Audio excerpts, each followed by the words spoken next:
সবাই বলে মেয়েদের মন নাকি নরম আর আবেগী হয়, কিন্তু কেউই বুঝতে চায় না আবেগের পেছনে কতটা না বলা কষ্ট থাকে। একটা মেয়ে চায় একটুখানি ভালোবাসা, সম্মান আর একটুখানি যত্ন। মেয়েদের দুর্বলতা ভেবে শুধু অবহেলাই করা হয়। তাদেরকে কখনোই অবহেলা করবেন না, কারণ তারা হচ্ছে কাচের মতো, শক্ত করে ধরে আগলে রাখতে হয়। না হলে একবার ভেঙে গেলে আর কখনোই জোড়া লাগানো যায় না। আর ভেঙে যাওয়া মনে কখনোই বিশ্বাস জন্ম হয় না। ওই যে মোমবাতি যেমন আলো ছড়িয়ে নিজেকে শেষ করে দেয়, ঠিক তেমন ভাবেই মেয়েরা তাদের ভালোবাসার আর ত্যাগের আলোয় অন্যদের জীবন উজ্জ্বল করে দেয়। তাই মেয়েদেরকে সবসময় সম্মান দিতে শিখুন।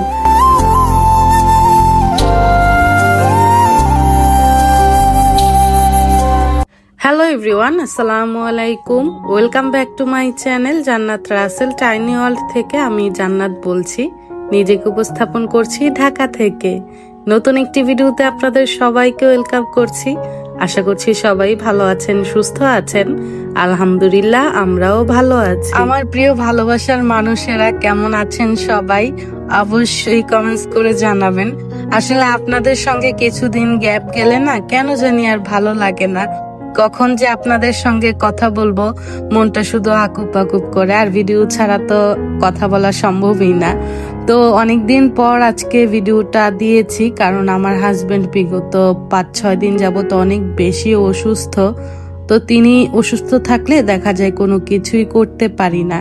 উনি একদম বাচ্চাদের মতো আচরণ করে, সবসময় ওনার পাশে থাকতে হয়। খাওয়া থেকে শুরু করে গোসলটা পর্যন্ত ওনাকে করিয়ে দিতে হয়।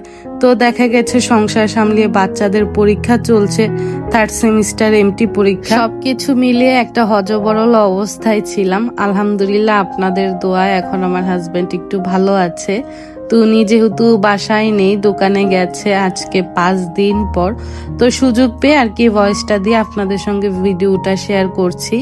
আমার গত ব্লগে সুবর্ণা আপু জানতে চেয়েছিল আমার গাছগুলোর কি অবস্থা, বাসা পাল্টে গাছগুলো কেমন আছে, সেটা যেন আপুকে দেখিয়ে দেই। তো আপুর জন্য ভিডিওটা আসলে শেয়ার করা। আমার গাছগুলো আলহামদুলিল্লাহ ভালো আছে, কিন্তু অনেক বেশি জরাজীর্ণ হয়ে গেছে মেহেদি গাছটা, যেহেতু অনেকদিন যাবৎ পানি দেওয়া হচ্ছে না।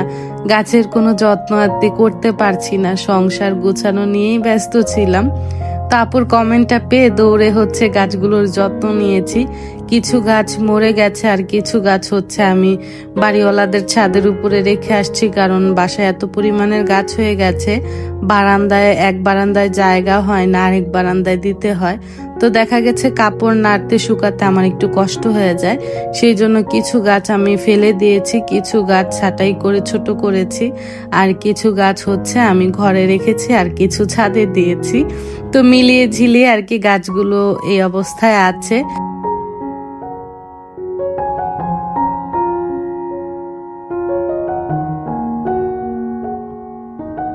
আজকে সকালবেলা একটু দেরি করে ঘুম থেকে উঠেছি, বাচ্চাদের পূজার বন্ধ ছিল। তো ভিডিওটা পূজার সময়কার ছিল আর কি, ভিডিও না দেওয়ার কারণে ভিডিওতে আর কি পিছিয়ে গিয়েছি। তো যখন আমি অনেক বেশি প্যারায় থাকি বা ব্যস্ত থাকি, সকালে ঘুম থেকে উঠতে আমার লেট হয়ে যায়, তখন এই নাস্তাটা রেডি করি। এটা এক ধরনের চাপটি বলতে পারেন, বা চিনি দিয়ে আটা দিয়ে লবণ দিয়ে গুলিয়ে একটা মানে পরোটার স্টাইলে করি আর কি। তো এটা করলে দেখা যায় অনেক জলদি নাস্তা হয়ে যায়। আর এটা করা হয় যখন পাশাপাশি দেখি অন্য কোনো খাবার আছে, তো তখন আর কি একটু চেষ্টা করি এভাবে ফাঁকিবাজি নাস্তা রেডি করার জন্য। কেন জানি সকালবেলা আমার রুটি বেলতে অনেক বেশি ঝামেলা মনে হয়। তো এখন হচ্ছে রসমালাইও আমি সার্ভ করে নিয়েছি। আজকে সকালের নাস্তা খুবই সিম্পল থাকবে। পিঠা বানিয়েছি, এটাকে আমি পিঠাই বলি, মিষ্টি পিঠা। রসমালাই আছে, ডিম সিদ্ধ করেছি, আর ফল আছে। এগুলো দিয়ে আমাদের সকালের নাস্তাটা হয়ে যাবে। তো আমার গত ভিডিওতে একজন আপু কমেন্ট করেছিল এই ফিল্টারটা কত টাকা নিয়েছে। তো এই ফিল্টারটা নিয়েছিল হচ্ছে 15,000 টাকা। ওনারা বাসায় এসে একদম ফিটিং করে লাগিয়ে দিয়ে গেছে। যে আপুটা আমাকে এই কমেন্টটা করেছিল, আসলে আমি আপুর নামটা নিতে পারছি না, কারণ আমার ফোন একটাই, সেই জন্য আর কি বলতে পারছি না। আশা করছি আপু তুমি বুঝতে পেরেছো, আর তোমার জন্য মন থেকে অনেক অনেক দোয়া এবং ভালোবাসা রইল। আর অনেক আপুরা অনেক কোশ্চেন করেছেন, আজকে সব আপুদের কোশ্চেনের অ্যান্সার দিব আমি। আশা করব আপনারা পুরো ভিডিও জুড়ে আমার সঙ্গেই থাকবেন। তো আমার এই ফাঁকিবাজি নাস্তাটা না আসলে আমি বানাতে পারতাম না, রেসিপি আমার জানা ছিল না। আমার হাজবেন্ড হচ্ছে 2-3 বার আমাকে বানিয়ে বানিয়ে খাইয়েছে এবং রেসিপিটা শিখিয়েছে। তো তারপর থেকে আর কি আমি নিজে বানাই। ওনার যখন খেতে ইচ্ছে হয় উনি ফোন দিয়ে বলে যে এই পিঠাটা বানিয়ে পাঠিয়ে দাও দোকানে। তো সকাল নেই, বিকাল নেই, রাত নেই, যখনই বলে তখনই বানিয়ে দেওয়ার চেষ্টা করি। তো নাস্তার শেষে আমি হচ্ছে একটু রং চা খেয়েছি।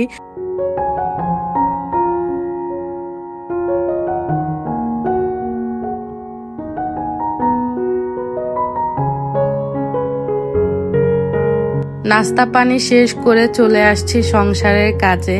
এখন তো বাসাটা বড় হয়েছে, কাজও আমার বেড়েছে, জিনিসপত্রও বেড়েছে। আসলে বুয়া ছাড়া আমার একদমই চলাফেরা অনেক বেশি কষ্ট হচ্ছে। আজকে 12-13 দিন হয়ে যাবে বাসার বুয়াটা অনেক বেশি আমাকে প্যারা দিচ্ছে, আমাকে প্যারা খেতে হচ্ছে। একদিন আসলে 2 দিন আসে না। তো উনি থাকবে কি থাকবে না সেটাও বলে না, আবার কাজে অনেক বেশি গ্যাপ দেয়। তো ওনার কাজটা পরিষ্কার বিধায় আমি কিছু বলছিলাম না। তো এখন দেখছি কিছু না বলাতে উনি ঘাড়ের উপরে চেপে বসে আছে। তো আসার মেরে আর কি ওনাকে নামিয়ে দিয়েছি, নতুন একজন লোক রাখবো খুঁজতেছি। আসলে সব কাজ তো আর নিজে করা যায় না, যেহেতু 3টাই সিজার হয়েছে। কোমরে অনেক বেশি সমস্যা হয়, ব্যাক পেইন হয়। তো সেই জন্য দেখা যায় আমি ঘর মুছতে পারি না, বাথরুম ক্লিন করা এগুলো পারি না, আমার অনেক বেশি কষ্ট হয়ে যায়। তো যেগুলো পারি না সেই জন্যই আর কি লোক রাখা। আর কিছু কিছু কাজ আছে যেগুলো আমিই শেষ করে ফেলি, তাদের আশায় আমি কখনোই বসে থাকি না। এত কাজ করে দেই তাদেরকে, তারপরও কেন জানি তাদের মন পাই না। তাদের মন জুগিয়ে জুগিয়ে চলতে হয়, মনে হয় যে আমি বাসার চাকরানি, তারা হচ্ছে আমার বাসার মালকিন, এমন একটা অবস্থা হয়ে যায় আর কি। তো বাসার কিছু কাপড় চোপড় আমি ধুয়ে দিয়েছিলাম, কারণ এতদিন মেশিনটা ছিল না, ছিল বলতে মেশিনটা চালু করা হয়নি। তো গতকাল রাতেই হচ্ছে ওয়াশিং মেশিনটা মিস্ত্রি দিয়ে চালু করিয়েছি। তারপর থেকে আর কি কাঁথা, তারপর চাদর এগুলো রাতের বেলায় ওয়াশ করে ফেলেছিলাম।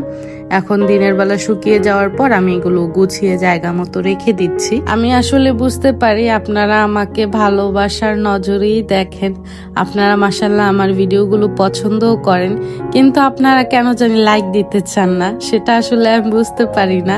যাদেরকে ভালোবাসে তাদের তো মন রক্ষা করা দরকার, আর আপনারা যদি একটা লাইক দিয়ে দেন তাহলে কিন্তু আমি অনেক বেশি খুশি হয়ে যাই। কারণ হচ্ছে আপনারা যদি একটা লাইক দেন তাহলে আপনাদের মতো আরো 10 জনের কাছে আমার ভিডিওটি পৌঁছে যায়। তো সেক্ষেত্রে দেখা যায় আমার অনেক উপকার হয়। তো তার আগে বলে নিই, এদিক দিয়ে হচ্ছে আমি বাথরুমটা ক্লিন করে নিচ্ছি। এটা আরো অনেক আগেই ক্লিন করেছিলাম, আপনাদের সঙ্গে ভিডিও শেয়ার না করার কারণে দেখা গেছে দেখানো হয়নি। তো এই খালাই হচ্ছে কাজে খুব গাফলতি করছিল, তো ওনাকে আমি অলরেডি বাদ দিয়ে নতুন একজন লোক রাখার চেষ্টা করছি। তো 2 জন মিলে আর কি বাথরুমটা ক্লিন করেছিলাম। গত ভিডিওটি দেওয়ার পর অনেক আপুরাই জানতে চেয়েছেন আমি বিছানার চাদরগুলো কোন পেজ থেকে নিয়েছি। তো সেই সব আপুদের উদ্দেশ্যে আমি স্ক্রিনে আপুদের নামগুলো উল্লেখ করে দিয়েছি। আপুদের কিন্তু চ্যানেল আছে, আপনারা চাইলে আপুদের চ্যানেলগুলো ভিজিট করে এই সুন্দর সুন্দর চাদরগুলো পারচেস করতে পারেন। এই হার্ট শেপের চাদরটা সবাই অনেক বেশি পছন্দ করেছেন। এটা নিয়েছিলাম স্বপ্ন নূরের সংসার থেকে, নূর আপুর কাছ থেকে। তো 2টা আপুর আইডি আমি স্ক্রিনে দেখিয়ে দিচ্ছি, আপনারা চাইলে তাদের কাছ থেকে সুন্দর সুন্দর চাদরগুলো পারচেস করতে পারেন। আমার সব প্রিয় মানুষদের কাছে আমার একটাই রিকোয়েস্ট, যদি আপনাদের কাছে আমার ভিডিওটি ভালো লেগে যায় প্লিজ ভিডিওতে একটা লাইক দিয়ে দিবেন। আজকের ভিডিওটি ছাড়ার পর আমার সব প্রিয় আপুরা জানি ভিডিওটি দেখতে চলে আসবেন, আর ভিডিওটা দিতে দিতে হয়তোবা অনেকটা লেট হয়ে যাবে। তো আজকে আমি দেখবো আমার ভালোবাসার মানুষেরা আমাকে কতটা ভালোবাসে। তাদের ভালোবাসা প্রকাশ পাবে হচ্ছে লাইকের মাধ্যমে। দেখি আজকের ভিডিওতে কতটা লাইক। আজকের ভিডিওতে যদি 500 500 লাইক পরে আগামী ভিডিওতে আপনাদের জন্য খুবই ধামাকাদার একটা ব্লগ নিয়ে আসব। যারা যারা আমাকে পছন্দ করেন তারা অবশ্যই লাইক দিবেন। আর আমার প্রিয় ভালোবাসার আপুরা আমাকে এতটা ভালোবাসে, তাদের কমেন্টগুলো পড়লে আসলে বুঝতে পারি আমি আসলে সব আপুদেরকে ডিটেলসে কমেন্ট করতে পারি না, কারণ অনেক বেশি ব্যস্ত থাকি। তো ছোটখাটো একটা কমেন্ট করে চলে আসি, মাশাল্লাহ বা প্রিয় আপু হার্ট দিয়ে দেই, এমন অবস্থা। আমি কিন্তু ফুল বড় করে সুন্দর করে কমেন্ট করতে পারি না। আমার কেন জানি বড় কমেন্ট করাটাও খুব বেশি ঝামেলা মনে হয়, সেই জন্য আর কি দেখা যায় অনেক আপুদেরকে ছোট ছোট কমেন্ট করে চলে আসি। কিন্তু আপনারা আমাকে ফুল বিশ্বাস করতে পারেন, আমি কখনোই কারো ভিডিও কেটে চেটে দেখি না, যাই দেখি ফুল একদম ফুল ওয়াচ করে দেই। তো অনেক আপুরা হয়তো বা জানেন, আর যারা জানেন না তাদেরকে বলছি, যাদের ভিডিওই দেখি কম বেশি আমি কিন্তু ফুল ওয়াচ করে দেই। নতুন বাসা নতুন সংসারটাকে নতুন করে সাজানোর জন্য কিছু জিনিস অর্ডার দিয়েছিলাম হোম হেভেন থেকে। আপুর পেজের নাম হচ্ছে হোম হেভেন আর আপুর আইডির নাম হচ্ছে লাইফস্টাইল অফ দীপা, সবাই চিনেন।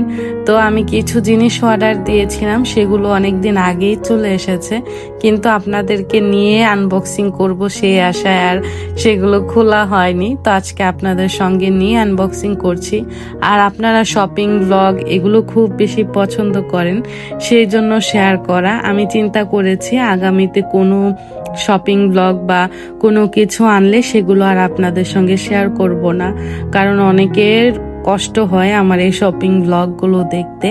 তো এটাই হবে আমার শপিং ব্লগের লাস্ট ভিডিও, এরপর থেকে কেনাকাটা করলে আর সেটা শেয়ার করব না। আমি কিছু জিনিস অর্ডার দিয়েছিলাম আমার ডাইনিং টেবিলটাকে নতুন করে সাজানোর জন্য। তো এটাকে কি বলবো বুঝতে পারছি না, নামটা জানি না, সিরামিক্সের শোপিসই বলছি। তো এটা আমি অর্ডার দিয়েছিলাম। আর আপুর পাগলামি দেখেন, গিফট হিসেবে আপু এই সুন্দর শোপিসটাও পাঠিয়ে দিয়েছে, বলেছিল যে তোমার কোনটা সবচেয়ে বেশি পছন্দ। তো আপুকে বলেছি যে এটা, তো উনি সত্যি সত্যি আমার জন্য গিফট হিসেবে এই জিনিসটা পাঠিয়ে দিয়েছে।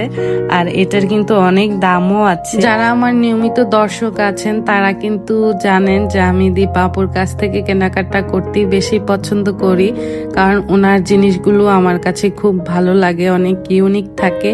আর সবচেয়ে বেশি আমি কমফোর্ট ফিল করি আপুর প্যাকেজিংটা, আমার কাছে আপুর প্যাকেজিংটা খুবই ভালো লাগে। দেখেন এত বড় কার্টুনে মাত্র এই কয়টা জিনিস, আর কত পরিমাণের পেপার কাগজ দিয়ে ভরে রাখে। তারা খুবই সতর্কতাভাবে জিনিসগুলো আমাদের হাতে পৌঁছে দেয়।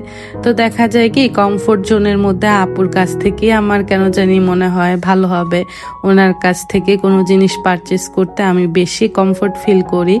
তো আমি হয়তো বা আপনাদের সঙ্গে সবসময় শেয়ার করি, তো এটা নিয়ে অনেকের অনেক ধরনের মন্তব্য থাকতে পারে যেগুলো আমি বুঝতে পারি। আসলে আমি আমার টাকায় কেনাকাটা করি, আমি আমার টাকায় সবকিছু করি, কারোর টাকায় তো আর করি না। তো কে কোনটা পছন্দ করলো বা করলো না সেটা আমার দেখার বিষয় না। কেনাকাটাটা আমার একান্তই ব্যক্তিগত, যে জিনিসটা আমি ভালো পাবো দ্বিতীয়বার কিন্তু আমি সেই জায়গা থেকেই জিনিস কিনবো।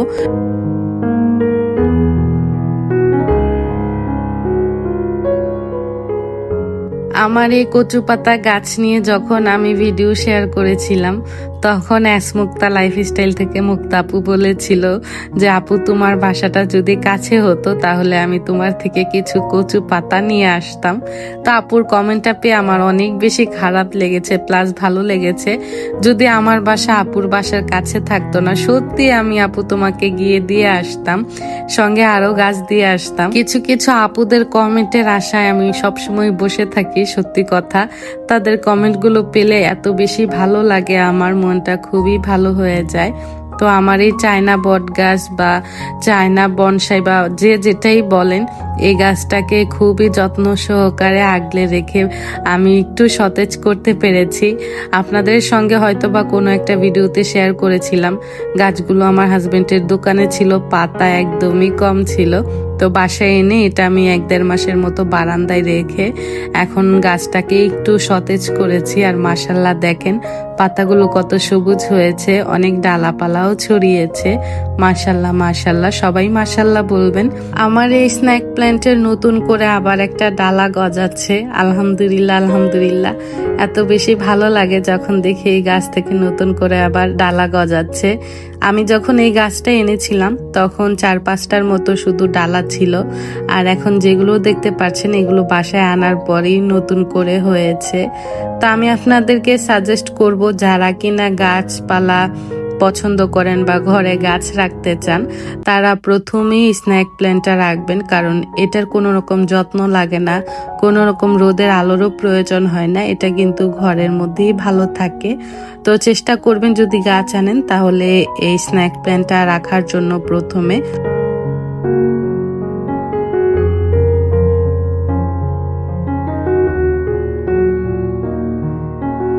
এই ফ্ল্যাটে আসার পরপরই আমার সংসারে নতুন আরো একটা ফার্নিচার হয়েছে, সেটা হচ্ছে এই ওভেন ক্যাবিনেটটা।